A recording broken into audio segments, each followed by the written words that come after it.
getting us centered. Thank you. All righty, so I'm going to do some brief announcements, and we'll have the full announcements at the end when more people are here. Okay, so we have a website. How many of you have been to our website? Oh, many. Lovely. Okay, well, it's www.venturacsl.org.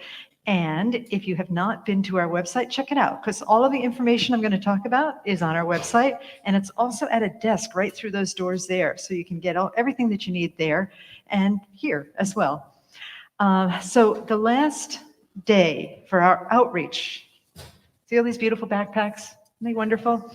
They're for Casa Pacifica, and they're for children that may not have the resource of school supplies and what have you. So we're offering them to them through us. Boy, I needed a little more caffeine this morning. I think I'm really struggling. Maybe things will shift before I pray for me, is what I say. Okay. So this Sunday is the last day to bring in backpacks. So just go, if you've got backpacks, put them up on the stage at the end of the service. And then we've got so many volunteer opportunities. We've got technology opportunities, Circle of Blessings, which is helping people that are struggling with health issues and whatnot. Choir, all kinds of wonderful things. If you've got a talent and you want to use it in service to this community, we can find a spot for you. Choir rehearsal is today from 11:30 to 12:30. And on the third Wednesday of every month, we have a science and spirituality discussion group, and that's taking place. The next one is on September 18th. One more thing, we're inviting people again to look at their hugging behavior. Occasionally, we get a complaint that somebody has hugged a little too, shall we say, vigorously. And so there's a twofold process to that. One is to be respectful of the way in which we hug people, perhaps even ask, do you want to hug? And then if they say yes, give them a respectfully distanced hug, unlike the one going on in the back right now. The other part of that, though, oh my goodness, my eyes. The other part of that is if you don't want to hug, or if somebody's hugging you in a manner that doesn't feel safe or good to you, you can just say, hey, back off, buddy. Okay? Back off, buddy. Let's try that together. 1, 2, 3. Back off, buddy. There you go. Easy as that. Okay, what's next? Mr. Bill. Do you want to hug me? No, thank you. Back off, buddy. Back Good. off. Look at that. Thank you. All right. Jax, Owen, you guys want to come up? Jared, anybody else? As I said, Bonnie said, I'm Bill Hadris with Youth and Family. Oh. Hey, Jax. Hey, Jared. Good to see you. Thanks for coming, guys. All right. Got control. Hey, Owen, come on over here. I got a spot right here next to me. Don't let her hug you, though.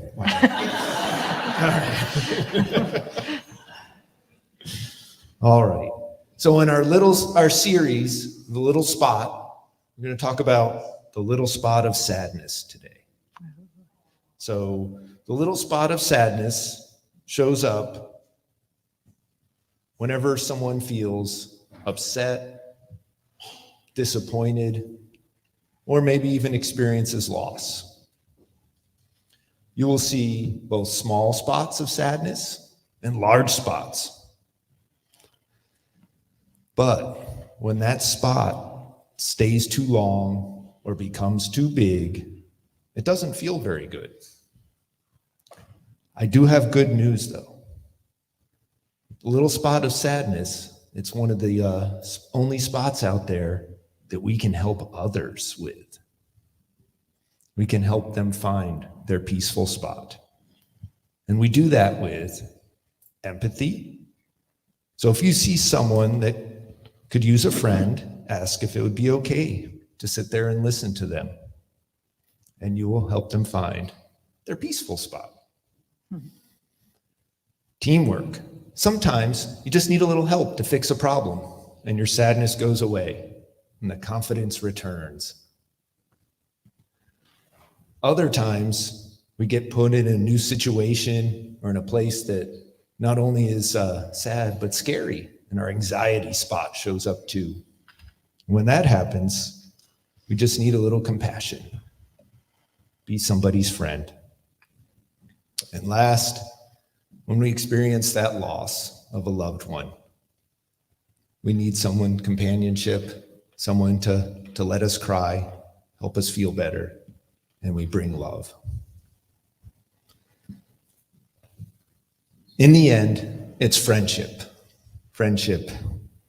that helps people remove their sadness spot and bring back our happy, our peaceful confidence or love. Sometimes though, and we've been working on this in Children's Church, when we don't have someone to help us, what can we do?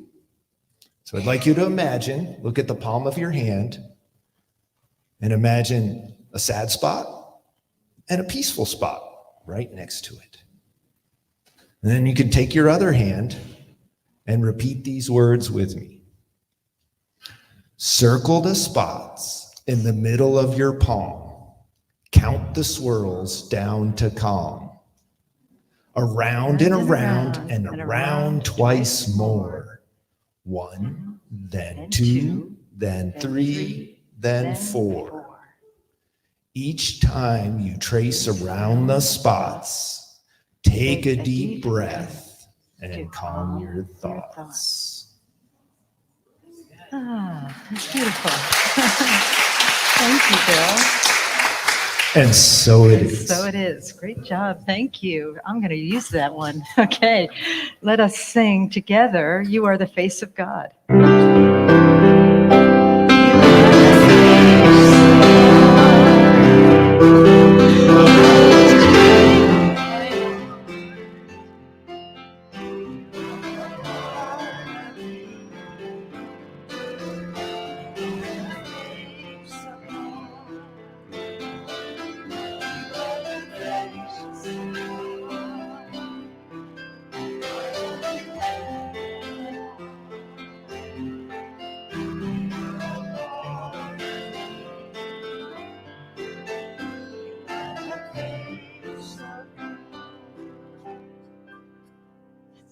Sounds like a duck. He's making a noise with a penny and it sounds like a duck. Go ahead.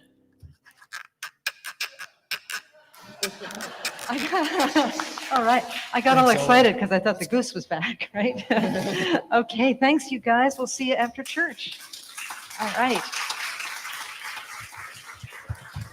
Okay, then let's hear from our practitioner, Lacey, who will lead us in prayer. All the practitioners stand, although most of you know that. Take a deep breath and know that, and I know that God is everywhere present all the time, no matter what, in each and every one of us, in all those we know and love, and even those that we do not know. God is peace, harmony, tranquility, energy, positivity. And I know that each and every one of us have all of that inside of us and in this sanctuary and where we live and what we do. And God is in everything that we appreciate and know, and even those things that we don't. And with that, I release my words into universal law, knowing as I speak them, they are already so. And together we say, and so it is. Thank you. Thank you, Lacey.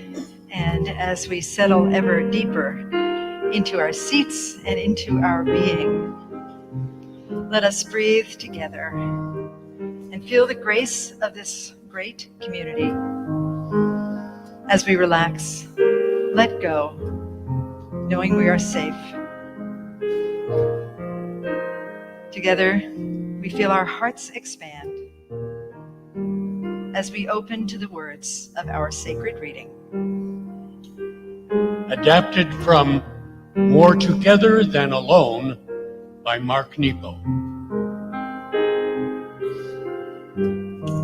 Some might say that a dark, foreboding sense of despair fuels a plague of worldwide cynicism in which everybody is assumed guilty till proven innocent and sick till proven well. Dr. Stephen Toop, president of the University of British Columbia, has pointed out that one of our more urgent challenges is to engage the cynicism of our age. Cynicism is a cultural form of smog, dimming what is possible and clouding the best of our history.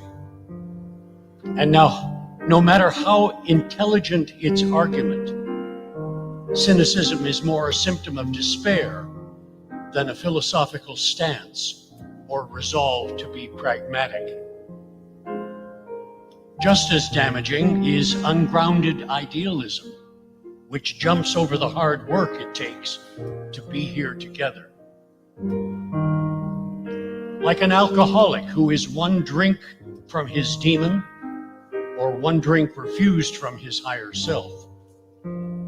We're all one gesture away from being cruel or kind. What we do when our arm is raised, about to strike or soothe, will determine the next 100 years. Without denying the violence that scars the face of history, we can believe in the possibility of community.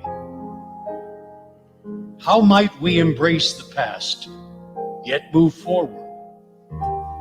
How might we raise our hands in kindness? How might we live in the possibility of beloved community?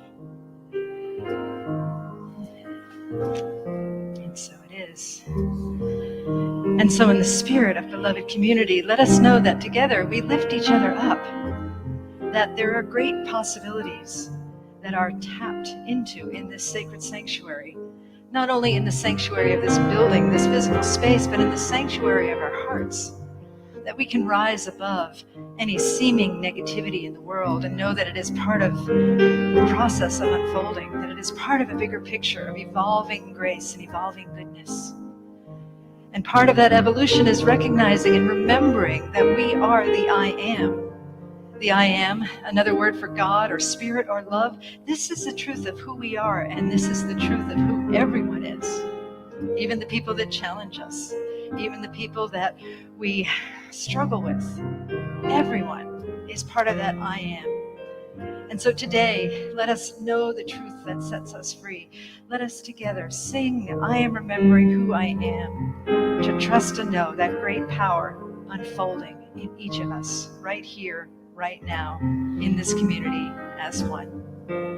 Together we sing, I am remembering who I am. I am remembering who I am. I am remembering who I am.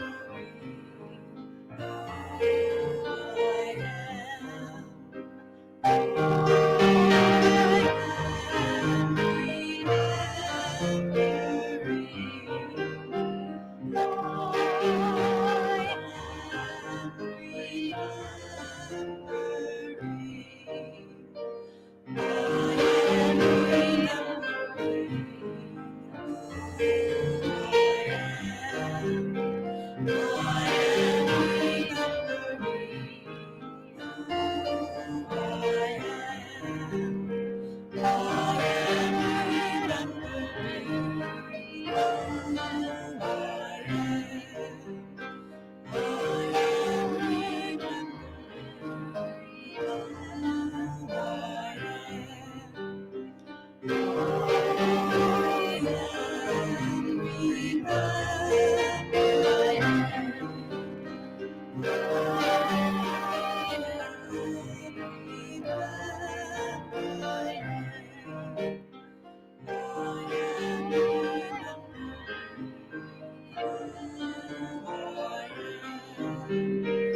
in love, in grace, in goodness, in unconditional joy, we remember.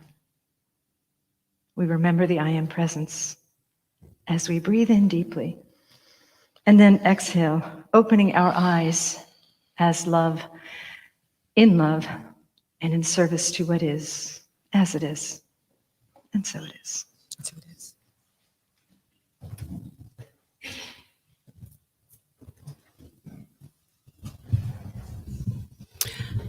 I wrote this song as a meditation about all the things that came together to make who I am and to find peace with that. And the title Iberia refers to my ancestors from the Iberian Peninsula.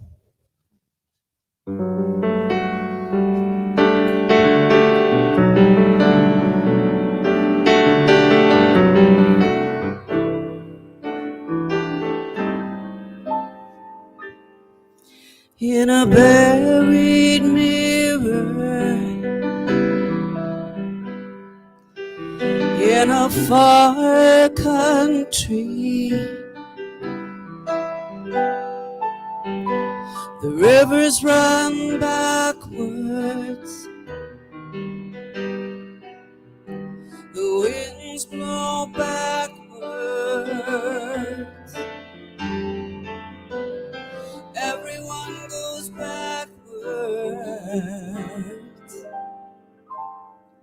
There's a woman in stone, yeah.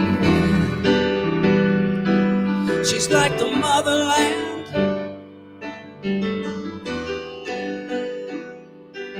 and she's looking at me, yeah, with a dove in her hand.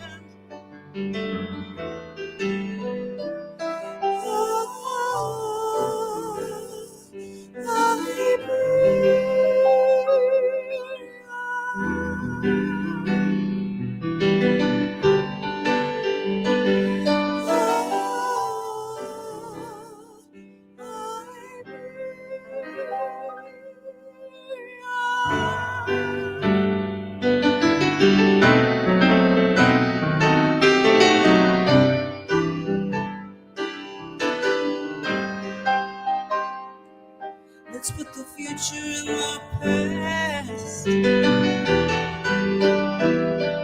We made it through this year. Let's run so fast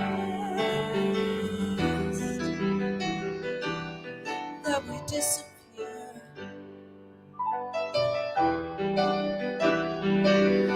Let the sun shine in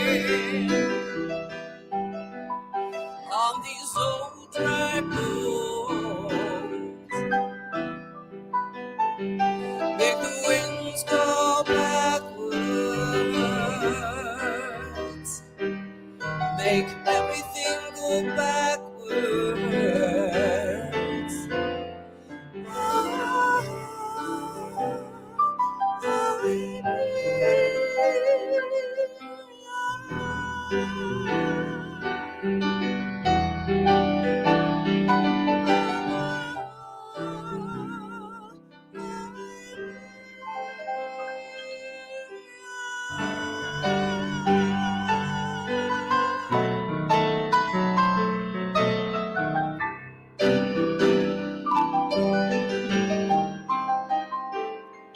There's a girl in stone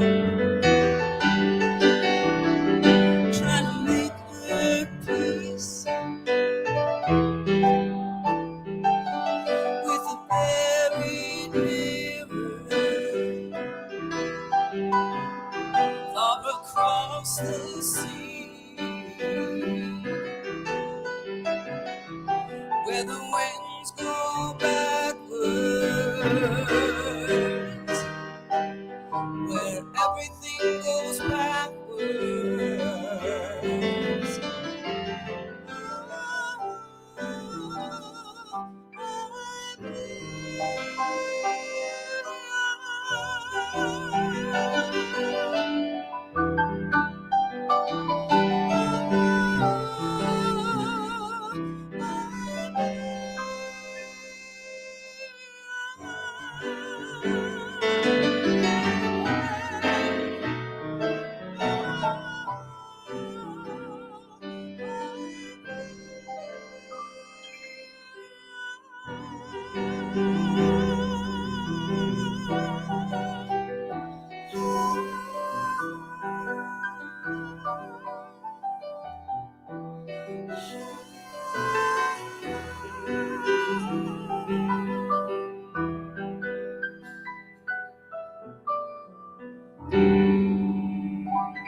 Kim.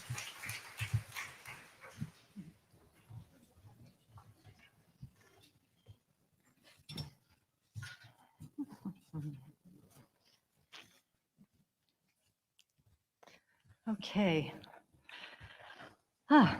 So I'm getting lots of thumbs up, and I don't think it's about me. I think it's perhaps about the music, because I really haven't said anything yet. So there you go. Right.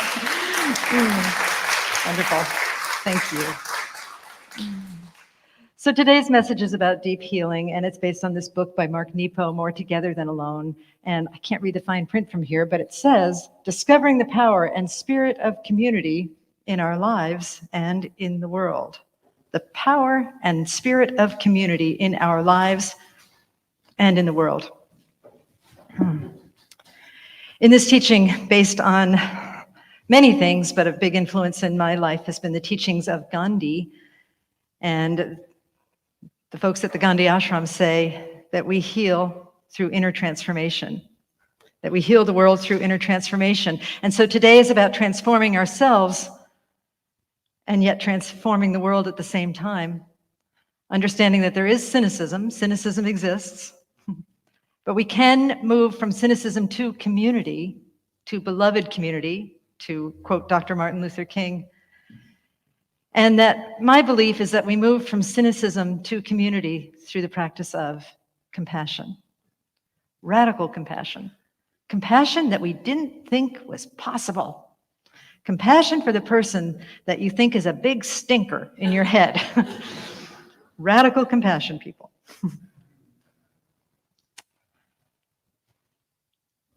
Sometimes I ask myself the question, things seem a little crazy right now. So is the world a bigger mess than usual?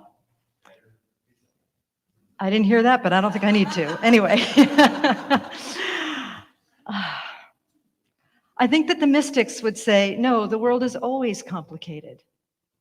There's the Buddha, who is saying, as we speak, life is suffering. There's Jesus, who said there will always be poor among us. Now, he said that in the musical. I believe he said that in the Bible too, but there's that musical about his life. But anyway, there will always be poor among us. And I don't necessarily think he was speaking about people that don't have enough money or resources. I think he was also speaking about that there will be challenges in our consciousness that prevent us from receiving the goodness or the community of heaven on earth. And then that guy in the bottom, that's Vivekananda. Vivekananda, who says that we are not necessarily here to fix the world because the world will always have challenges. The world is like a gymnasium where we get to work on ourselves. That doesn't mean to be indifferent to the challenges of the world. It doesn't mean stop trying.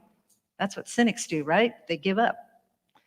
But he says to continue to work on ourselves, to lead by inner transformation, and in so doing, lift the world up until the next time when we get to do it again. Because we don't wake up someday and we say, well, I've done all the healing. I'm completely healed right now. No, I'm sorry. If you thought you were going to get that here, you might as well just text somebody. We always work on ourselves, and it seems like sometimes the more we evolve spiritually, the deeper we have to go. Vivekananda wrote about the human condition, the world is a grand gymnasium wherein we take exercise to become stronger spiritually. Life is problem solving. Life is a puzzle. Think back to COVID. How many of you did jigsaw puzzles during COVID? How many of you did a ridiculous amount of jigsaw puzzles during COVID? Confess. And even if you didn't do jigsaw puzzles, if you do any kind of puzzle, any of those match 3 games or any problem solving, isn't it a joy when a problem is solved? When the puzzle is complete?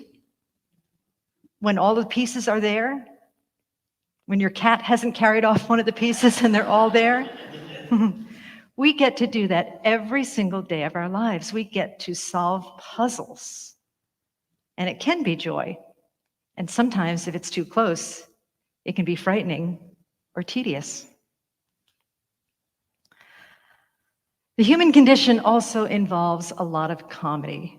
Later on we'll talk about Shakespeare, who said, "The world is a stage and the men and women on it are merely players." I just misquoted Shakespeare, and I'm going to hear that at home. But if you think about it, every sitcom, every play that's a comedy, it's poking gentle fun at the befuddlement that we humans experience here on the planet Earth, at the predicaments we get ourselves into. Did any of you see the Friends episode where Chandler didn't want to break up with his girlfriend, and so he lied to her and said that he was going to move to Yemen? And then she kept checking it, and he actually had to fly to Yemen, right?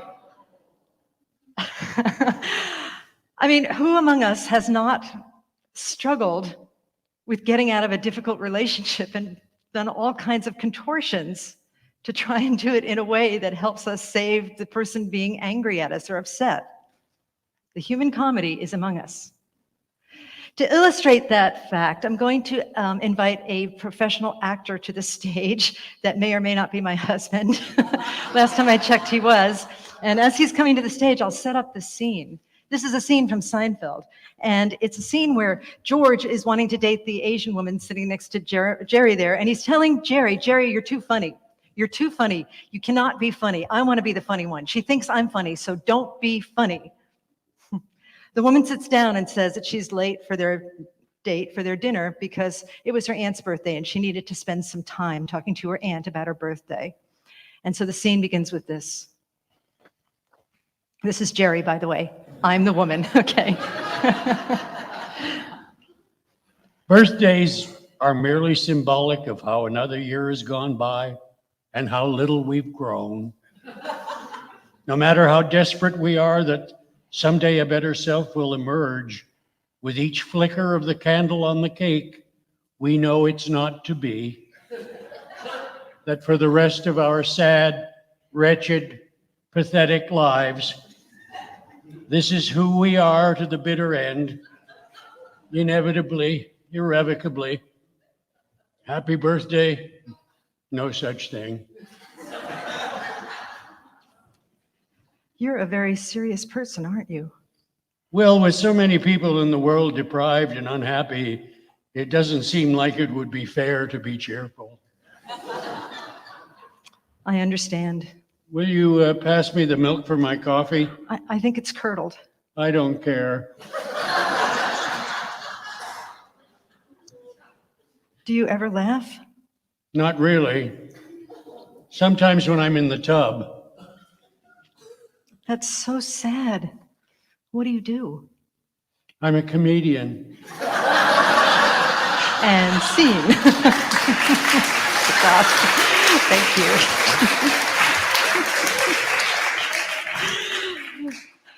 So you see what I mean? I hope there was something relatable in that for some of you. But some days we just wake up and just like, yeah, happy birthday, no such thing, whatever. Who cares? I'm another year old. Oh my God, my birthday's coming up. Is this about me? Oh goodness. And it's funny. Maybe it's funny to God too, or whatever giant universal being is watching over us from within us. It can be funny. But how do we approach that in real life, even when things seem really dark, when there's a lot of negativity all around us? What do we do? Well, we're going to look at that today. And our purpose today is to befriend our human comedy, our human tragedy and our human comedy, which are one and the same, mixed together in a Mobius strip. To learn to choose compassion in the face of challenges and negativity, and also, in so doing, celebrate community, because we're all here to lift each other up and to be in community together. Not only this community, but the global community, the cosmic community, where people like Nadia Bolz-Weber say, there's only one category of people, and that is the children of God. What's at stake? Why do we do this work? This is from the Mark Nepo reading that Hugh did. When we do What we do when our arm is raised, about to strike or soothe, will determine the next 100 years. Without denying the negativity that scars the face of history, we can still believe in the possibility of community.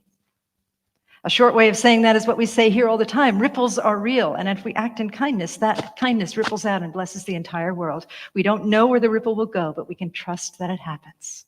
So that's why we're doing this work. That's what's at stake. A good place to do this work is on social media. Some of you may not recognize that symbol. I say it's N for negativity. However, it is really N for Next Door View, which is an app. It's an app where people are supposed to inform one another about the happenings and the goings on in their neighborhood. However, it seems to be somewhat of a, how do you say, cesspool? Okay, is that what I heard? I don't know what I heard, but cesspool. It can be a bit of a cesspool, sort of a downward suck into something that we probably don't, where we don't want to be. What I've discovered on Nextdoor is that there's a lot of complaining about teenagers. Teenagers riding their electric bikes. Now, I admit that may be a problem. I've never been assaulted by a gang of marauding teenagers, but for some people it seems to be an issue, and I respect that, okay? The other thing that they talk a lot about is potholes on the street. Now, interestingly enough, we just had one of the streets in my town, Santa Paula, paved over, and it's beautiful. Oh my gosh, I drive down it for fun sometimes because it's so beautiful. And the contrast is what made it beautiful. But I haven't yet seen any word of praise about what they did to that street in Santa Paula. I love that street now. I'm going to put up a word of praise. Let's see how that goes, because I've tried that before. Okay, I'm being very negative, by the way, about Nextdoor. Just notice the irony here. The other thing that they tend to talk about, and this is the one that really sort of tears at my heartstrings, is mishaps with pets. For example, a missing pet. Yes, for example, a missing pet. For example, somebody that needs to rehome their pet. And the amount of shaming that happens when somebody puts up a post that is very vulnerable really, really pulls at my heartstrings. And I feel somewhat helpless in terms of what to do.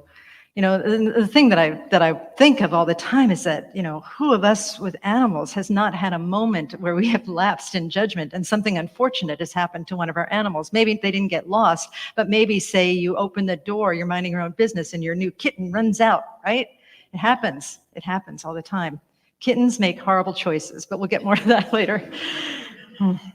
But thinking about this, because in every adversity, there is a seed for something greater. Thinking about this, it reminded me of a time that was years ago. It was years ago when I was in ministerial school, years ago, back when we used to write our sermons. We used to chisel them on stone tablets back in that day.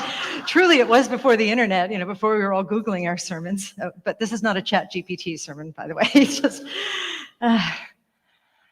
But it was years ago, and I still think about it. It's one of the few regrets I have in my life. One regret is that I didn't buy a house when I first moved to California. That would have cost me $100,000 back then. The other is this incident where I went to an animal shelter. I was dropping off a bird that our cats at the time had done something unfortunate to. It used to happen a lot. I had a room in my house called Audrey and Miranda's Bird Bistro, because they would catch birds and bring them in there and do what cats do. And so I brought in this bird to see if they could save it. And while I was there, this elderly gentleman brought in his elderly dog. And he said, "I'm surrendering her. I can't keep her anymore." I'm going to just change the picture because it's too traumatizing for me to have to look at this, and maybe traumatizing for you. This is a picture of some people in our church dropping off food, dog food, at a pet shelter. So I thought that might be a little more soothing. But anyway, this man dropped off this dog. And my regret is that I didn't say anything to him. Perhaps I could have done something. Perhaps I could have intervened, because I was sad about the dog, but I was even sadder about the man. He looked heartbroken that he was having to surrender his best friend. And so I was looking at this and regretting And then somehow the regret turned into peace and reverence and humility. Because I realized, this was just the other day, I realized this thing that happened 20-something years ago, I realized that back then, when this man came into my presence and I didn't say anything, it was because I simply didn't have the vocabulary at that time.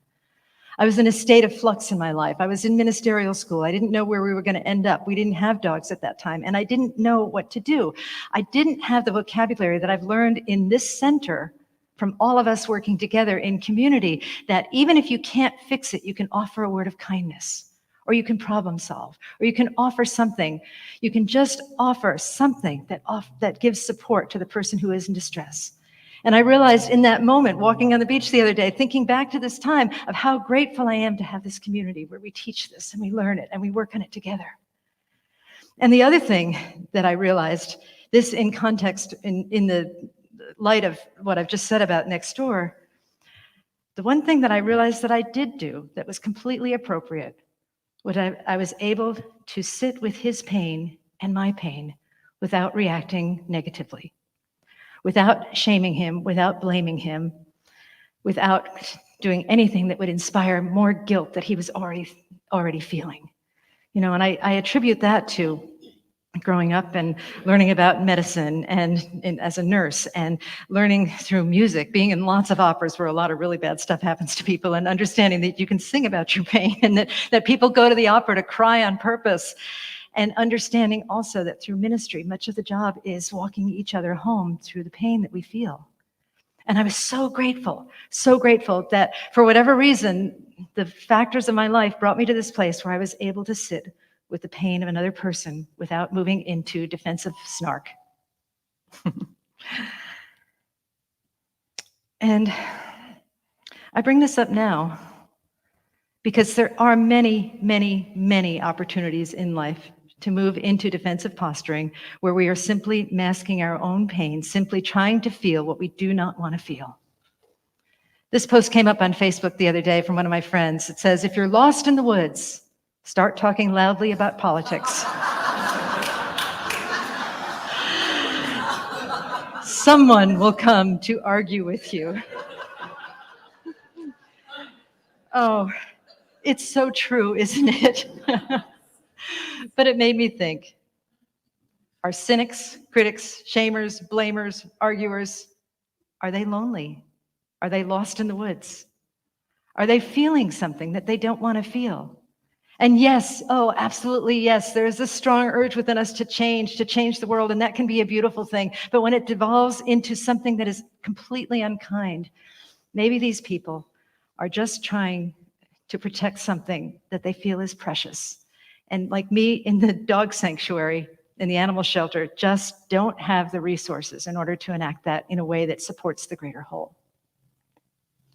My hope is that that invokes compassion, invokes the knowing that inside every cynical person is a disappointed idealist, from the wisdom of George Carlin.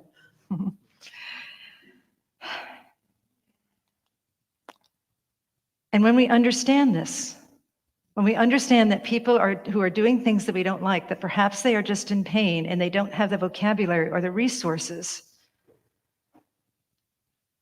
to act in a way that is pleasing to us, does this change our response to those who distress us?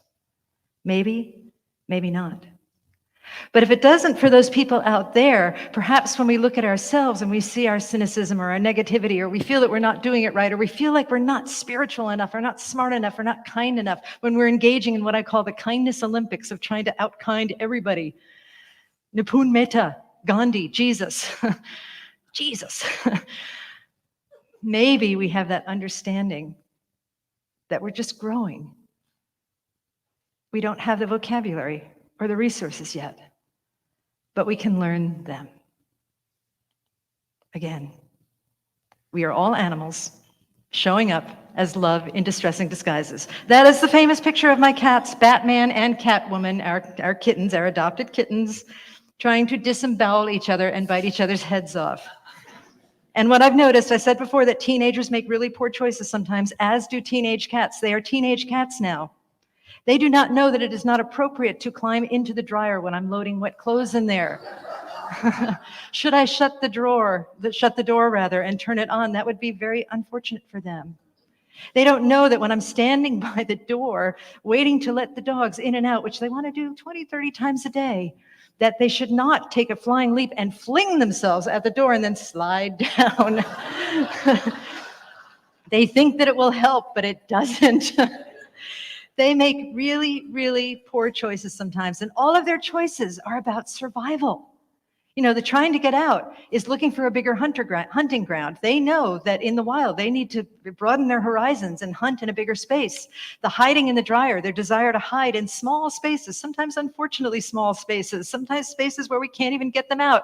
This desire to hide is their desire to be able to go into a small space and then pounce on something, even if it's only my ankles as I'm walking by the sofa. All of their actions, all of their play is designed towards survival. And what if the same thing is true for us? That we're all just trying to survive.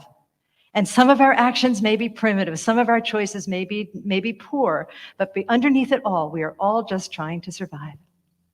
Which brings me to my family reunion. I said it a couple weeks ago, I'll say it again. If you think you're spiritual, go home for a weekend and see what happens.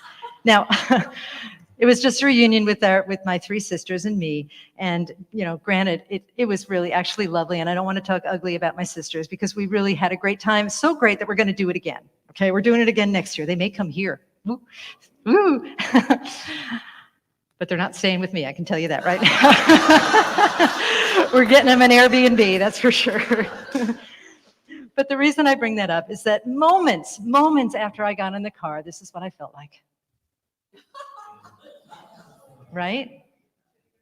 2 years old, yeah, young. We were all the Hess sisters back in our mother and father's home, scrambling, pouncing on each other, trying to disembowel each other, and all trying to survive. I'll give you an example. And this is not about me, this is about all of us, about our relationships with people and the subtext, the underlying messages that we're sending to ourselves and others all of the time. I like to tell this story, and I call it the story of the perils of distilled water. You'll get it in a minute.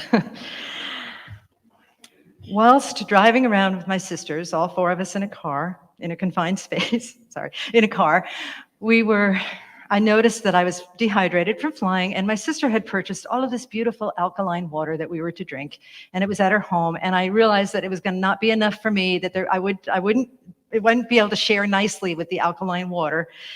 And so I just said, as we were driving around, you know what, let's stop. I want to get a bottle of distilled water. Is there anything wrong with that statement? It seems rather benign to me, but it unleashed a 20-minute conversation about the perils of distilled water and the fact that I wanted it. One sister, the one who had bought all of the beautiful alkaline water, was like, she was trying to make sure that I was not trying to take care of her. She's like, you can have as much water as you want. And I'm like, nah, I really want distilled water. The other one was saying about how distilled water isn't good for you somehow, that all the electrolytes are stripped from it and you need those electrolytes. And the other one was, I don't know what she was saying, but she was in there somehow. And it was all telling me, Bonnie, do not get your distilled water. And when I look at that in hindsight, I see again, we're all trying to survive. This is the practice. The world is a stage, and we're all players, who are trying to survive. So in our own work and in my work with this situation, can we get specific about our subtext? Your subtext is what the actor, the character, is thinking during the scene, right? The actor makes a choice about what the character is thinking and then acts from that place. A good way to get in touch with subtext is to ask who, what, when, where, how. Who is asking for the distilled water? What does she want? She wants a dang bottle of distilled water. But on a deeper level, she also does not want to take up more space than she deserves. Because if I were to drink all the alkaline water that my sister had, what would happen then? probably we would just go buy some more. But in my childlike mind, I did not want to take up more space than I deserved. When does she want the distilled water? Now, but also always. Wanting what we want, when we want it, always. Right? Where? Here. And how? All of the ramifications. I'll talk about their subtext now, in terms of this. All of these plots that we all have going on all the time. And another way to ask this that's shorter is just ask, what's at stake? If the sister who has the alkaline water doesn't allow me to drink as much as I want, then she's a bad hostess, and it is her job to take care of me and make sure that I am okay. Whereas I think that it's my job to take care of her and make sure that she doesn't have hurt feelings. The person who was concerned about the contents of the distilled water was legitimately concerned that I was hurting my body somehow. What's at stake? My sister's health. The third one, again, I don't remember what she was saying, but it was something along those lines. Something along wanting to be right.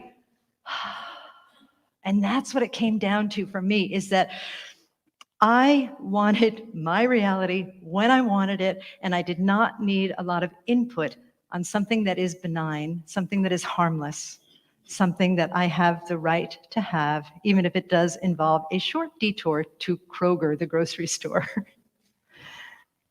I noticed that about our family, is that we are constantly imposing one another's reality and saying, no, you're wrong for thinking that. No, you're wrong for thinking that. Well, you're really wrong because you just told me I was wrong, like that, kind of all the time. And it wasn't, again, it wasn't bad. We were pretty mindful and pretty good, but isn't that what's going on in life most of the time, is that you are wrong for thinking what you think. I will make you wrong for thinking what you think because it somehow scares me. I can say all kinds of names about you. I can call you all kinds of things, but what is happening is probably I'm afraid or lonely or afraid of being cast out. And it feels like all of that is at stake. So if we can get mindful about that, and if we can be kind about it, and if we can understand it, then things change.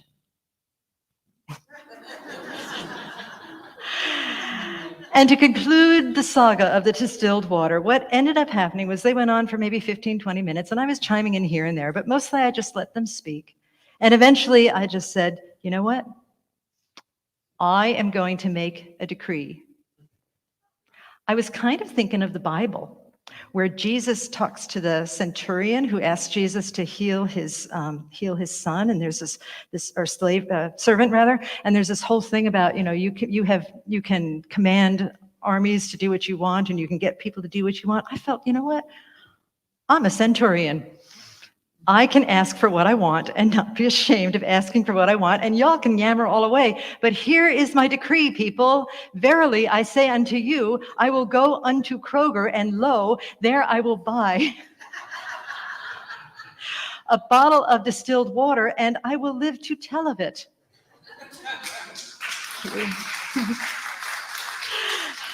And I did say something very much like that, but it was done with a lot of joy and humor, and my family responds really, really well to humor. They can take it.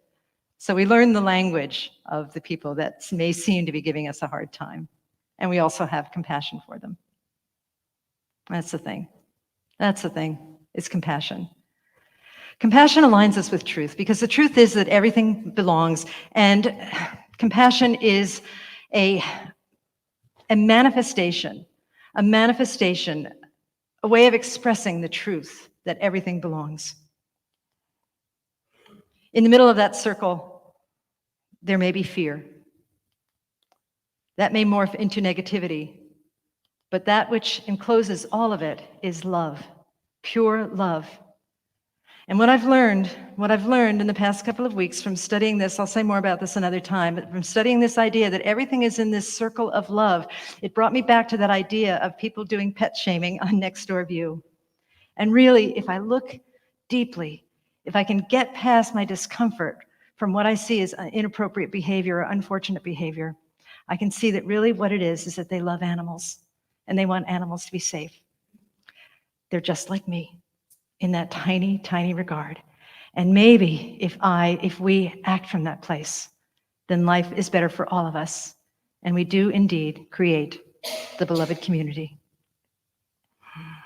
Rumi said it best, I think. Rumi said, love so needs to love that it will endure almost anything, even abuse, just to flicker for a moment. Another way you could say that is, love so needs to love that it will be almost anything, even a stinker, just to flicker for a moment. Even when love behaves badly, it's still trying to be love. It may be misdirected, it may be unfortunate, but if we can get past all of the cat-like behavior of trying to protect ourselves, trying to protect something that we think is at stake, which may or may not be. In fact, I would say it is not, because what we really want is divine love, and we are always divine love. If we can get behind that and rise into greater compassion, and that makes a huge difference.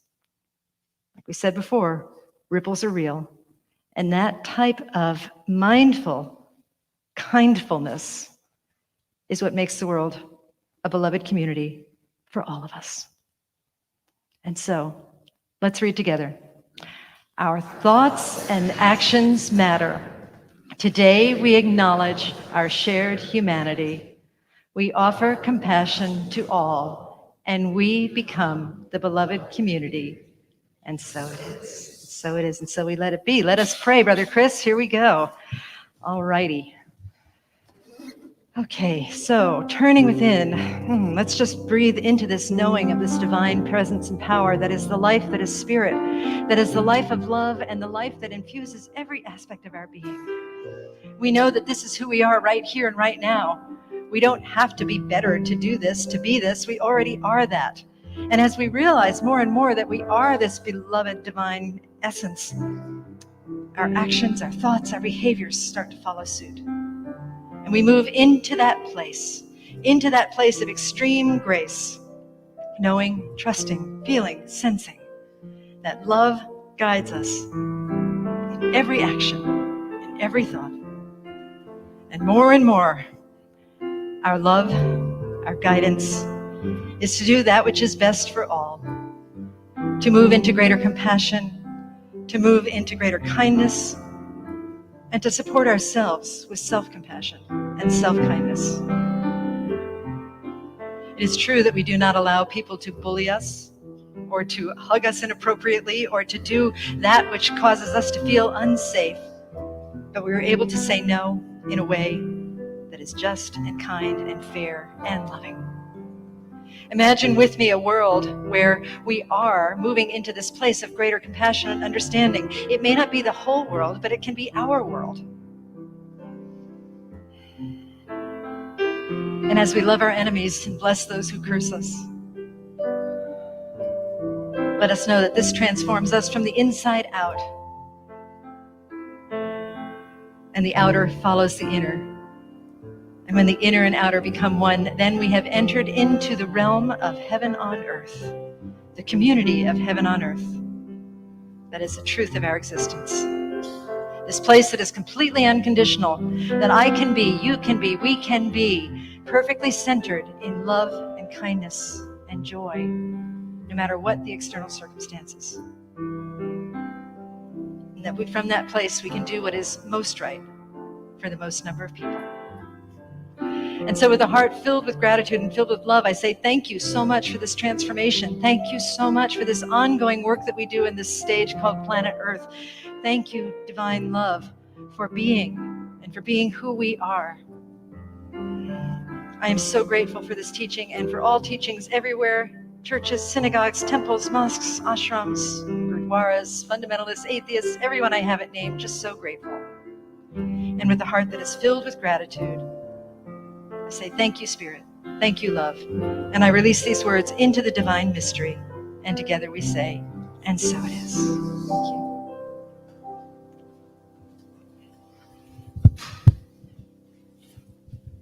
Thank you, Reverend Bonnie. That My was pleasure. awesome. My pleasure. There was a word that was so prominent in what you said in the affirmation we repeated, Yeah. which is today. Today. And that idea of claiming this moment and every moment in that which we desire today. Mm-hmm. Don't hug me today, please. I let's wasn't hug. about to. Thank you. Yeah. Thank you. But to Mhm. ask and call it today Yes. and claim the moment. Yes. So, and there it is. Okay, good. So if we'll read together the affirmation about our foundation of funds. Okay, Yes. thank you. All right, so here we are. We trust, read with me. Yes, we trust, We in, trust in spirit. spirit. Love is the giver and receiver of all that we is. are. We We offer these gifts.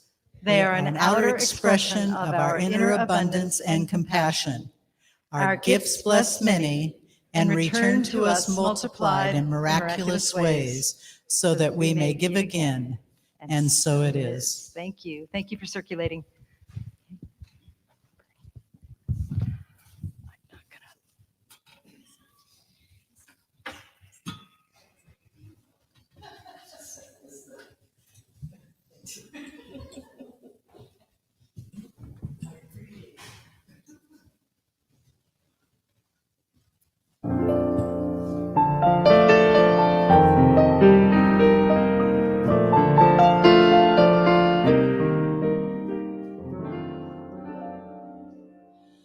I'm as restless as a willow in a windstorm.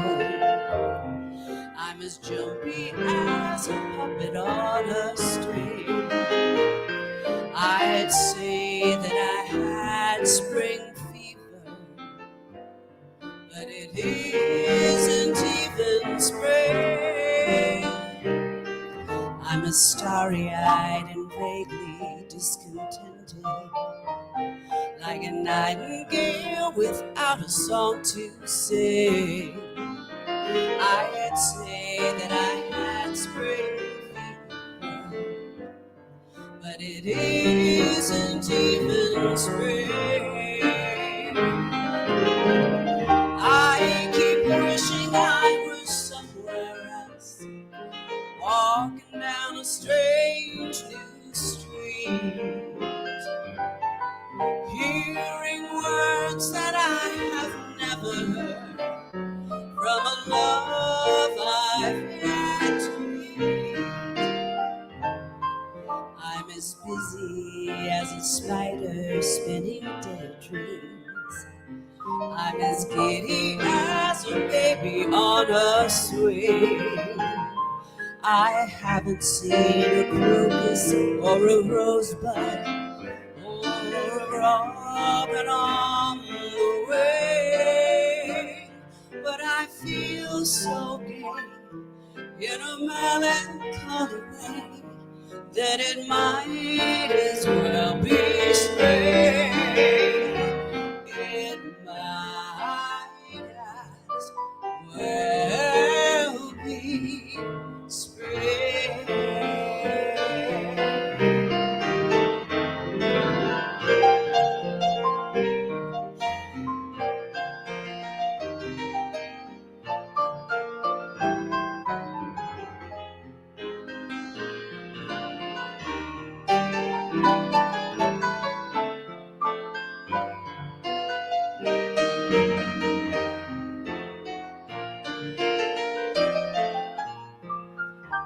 I keep wishing I was somewhere else, walking down a strange new street,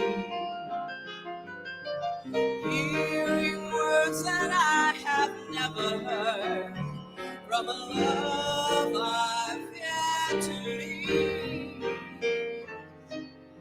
I'm as busy as a spider spinning daydreams. I'm as giddy as a baby on a swing. I haven't seen a crocus or a rosebud or a robin on the way, but I feel so gay in a melancholy way that it might as well be spring. It might as well be. It might as well be. It might as well be spring.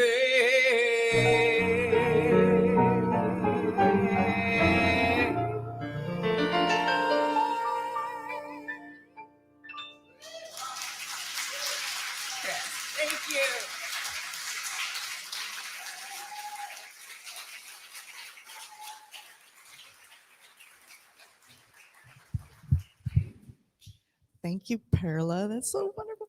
We have the best singers here, don't we? Don't we always have the best singers? So I'm going to finish up the announcements while our practitioners that are going to do 1 Minute Miracles make their way down here to the front of the stage. After service options, we have hospitality if you're here in service. If you're at home, make your way to the kitchen. There's some coffee back here, hot chocolate, cookies, some snacks, and also the concierge desk for the classes. And then I have a table back here about the next announcement I'm going to make. Our September fundraiser is coming up. We are doing a creative karaoke night. Woo! So everybody can pretend like they're Perla up here. Except for me, I don't sing into a mic, with a silent auction and light refreshments. So I'm going to be back there at a table and a couple other volunteers, and we can discuss if you would like to come, if you would like to sing, if you'd like to donate, if you would like to volunteer, all the fun things for the fundraiser. The other things that are coming up and that you can ask somebody at the concierge desk about are our classes for September. So our first class is called The Artist's Way, A Spiritual Path to Higher Creativity. That's a 6-week course. And that is going to be taught by the wonderful Bill Seal, who's standing over here, and his lovely, lovely wife, Susan Seal, who's back in the back there. This is a great class based on a wonderful book. You don't have to be an artist. It's not the artist's way. It's just a way of opening up to your inner creativity. And one of my friends from ministerial school, in the first one, when you say, "Oh, I'm not creative," she's like, "How dare you say that? That's blasphemy. It's blasphemy. We are all creative. So let's take this course to find that inner creativity." The other class that's coming up is Journey of the Soul. It's also a 6-week course taught on Tuesdays by the amazing Linda Drevenstedt. She's going to be at the concierge desk to talk about it. And it's based on the book Magic of the Soul by Patrick Arbula. That book both books are in the bookstore as well. And then if you don't want to commit to a 6-week class, we have a workshop on Saturday, September 14th, taught by Bill Matthews over here in the black hat and his wonderful wife, Gail Matthews. And that workshop is called Magic Mosaic. And it's a workshop through art, bring your inner critic to light, and with help of meditation and color, transform it into a powerful affirmation. So I love that idea of transforming your inner critic into what helps you find your creativity. So that's going to be a wonderful workshop. Again, September 14th. It starts at 10 a.m. It's only an hour and a half long. So come on. It's going to be great. So anything else? Let's see. We got our practitioners down here. So if you have something you would like prayer on or celebrating or something to work through, we have our practitioners down here for 1 Minute Miracles. And if you are at home or if you're in person and you go home later, please share us on Facebook and like and follow us on YouTube and all of the other social medias, and get that positivity and the positivity out there on social media. Let's turn that into something positive. I can't think of anything. So that'll be for next week. All right. So let's do our closing affirmation. Let's all read this together. Today we choose to be love, to share love, to serve love. Thank you for our lives. And so it is. And so it is. Thank you, everybody.